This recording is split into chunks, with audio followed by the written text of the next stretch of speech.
এক রাজামশাই ঘোষণা করলেন যে একদিনকে তিনি তার কোষাগার অর্থাৎ তার ধনরত্নের ভাণ্ডার সমস্ত খুলে দেবেন, সিংহদুয়ার খুলে দেবেন। প্রজারা যে যা জিনিস ছোবে সেই জিনিসটাই তার হয়ে যাবে, এই রকম তিনি ঘোষণা করলেন। এইবারে নির্দিষ্ট দিনে প্রজারা সব এসে হাজির, সবার লোভে চোখ চকচক করছে, আনন্দে উৎফুল্ল। রাজা এইরকম একটা ঘোষণা করেছেন, তার মানে আমি যা ছোবো সেটাই আমার হয়ে যাবে। এই করতে এই মনে আনন্দ নিয়ে তারা ছুটে এসছে। নির্দিষ্ট দিনে সঠিক সময়ে সিংহদুয়ার খুলে গেল। এইবারে এলাকার বাইরে যারা ছিল সমস্ত প্রজারা উৎকণ্ঠিত, মানে দিশাহারা হয়ে ছুটতে আরম্ভ করেছে, পরিকি মরি করে ছুটতে আরম্ভ করেছে। এখন ধনরত্ন নেওয়ার লোক তো সামলাতে পারে না, তাদেরও ফলে তো সেই রকম একটা সুযোগ পেয়েছে, এই সুযোগকে ছাড়া যায় না। তো তারা পরিকি মরি করে ছুটছে, কেউ পদপিষ্ট হয়ে মরছে, কেউ মানে মানুষের দলাদলিতে মরে যাচ্ছে, কেউ নিচে পড়ে যাচ্ছে, গড়াগড়ি খাচ্ছে। এই রকম অবস্থায় তারা দৌড়াদৌড়ি করছে, লোভে যেটা ছবি সেটাই তাদের হবে। এই দিকে কারো আর নজর নেই, মানুষ এত নির্মম হয়ে গেছে, এই দিকে তার কারো আর নজর নেই। হ্যাঁ, তো কী করেছে, যে যাওয়ার মতন ছুটে এবারে সেই ভাণ্ডারে যে যার মতন যার যা আকাঙ্ক্ষিত জিনিস আগে থেকে চিন্তা করে রেখেছিল, আপনার চাই, হ্যাঁ, সোনা গয়না হিরে জহরত মণি মুক্তা আসবাবপত্র যা একটা মনে ছিল সেইটা গিয়ে ছুঁয়েছে এবং সেটা তাদের হয়ে যাবে। তারপরেও কিছু লোক দৌড়চ্ছে, যারা দুর্বল তারা পেছনে আছে। এই সময় একটি মেয়ে, ছোট্ট মেয়ে, ধীরে ধীরে ধীরে ধীরে গেল রাজামশাইয়ের কাছে। এবং রাজামশাইয়ের কাছে গিয়ে ওখানে একটু দাঁড়ায়, হ্যাঁ, রাজামশাইয়ের কাছে গিয়ে এই মেয়েটি রাজামশাইয়ের হাত, বুঝুন ব্যাপারটা।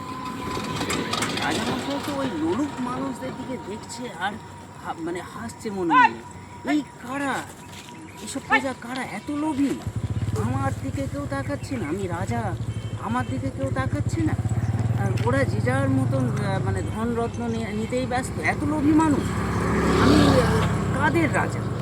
এবার চলো বলি, যেতে যেতে এই রকম রাজামশাই অবাক হয়ে যাচ্ছে আর ভাবছে আর হাসছে ওদের এই দুর্ভাগাগুলোকে দেখে। এই সময় ওই বাচ্চা মেয়েটি গিয়ে যেই রাজামশাইকে ছুঁয়েছেন, রাজামশাই আপ্লুত হয়ে গেল এবং তার সঙ্গে সঙ্গে তার দু চোখ দিয়ে জল পড়ল। নীতিকথা কি?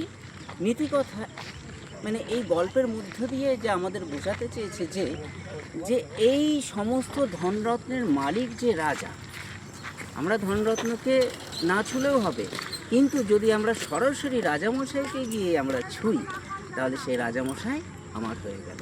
আর রাজামশাই যদি আমার হয়ে যায় তাহলে কি, তাহলে তার সমস্ত সম্পত্তিও আমার, তখন আর বলতে হয় না, এটা এসে যায়, তাই না?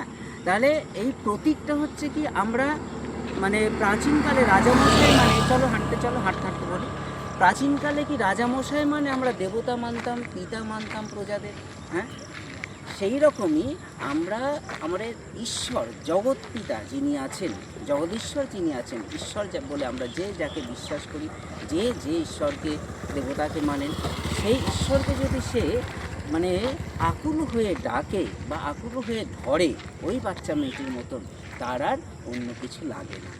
এই হচ্ছে মূল কথা, নীতি কথা। কিন্তু আমরা কি করি, আমরা ওই দেখবেন বাড়িতে মাসকাবারি যখন মাল আনা হয় মুদিখানার দোকান থেকে বা সবজির দোকান থেকে, তখন তালিকায় কি বাড়িতে কে কী পছন্দ করে সেই অনুযায়ী একটা তালিকা তৈরি হয়।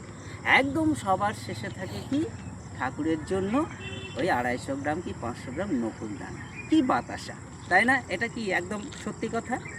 আর কি, আবার আমরা অনেক ধনী লোক দেখেছি একেবারে 60-70 লাখ টাকা খরচ করে, 1 কোটি টাকা খরচ করে বাড়ি করে, প্রত্যেকটা ছেলে মেয়ের জন্য আলাদা আলাদা ঘর করে, রান্নাঘর করে, বসার ঘর করে, বিশাল করে একটা ব্যাপার, হ্যাঁ, কিন্তু ঠাকুরের ঘরবেলা না, ওই এক জায়গায় থাকবে এরকম। তো এইরকম করলে কি করে আমাদের হবে? আমরা যদি ওনাকেই স্থাপন করতে না পারলাম, তাহলে আমরা এই আমার এটা হলো না, ওটা হলো না, আমার দুঃখ কাটে না, যন্ত্রণা কাটে না, আমার আগামীকে কাটে না, এটা বললে তো হবে না। তাকে ধরতে হবে ওই বাচ্চা মেয়েটির মতন। তাই এইখানে গল্পর সারমর্ম বা নীতি কথা হচ্ছে এই। সবাই ভালো থাকবেন। কেমন লাগলো গল্পটা বলবেন, কমেন্টে জানাবেন। আর ফ্রেন্ড রিকোয়েস্ট পাঠাবেন না। যদি ভালো লাগে ফলো করবেন। ধন্যবাদ, নমস্কার।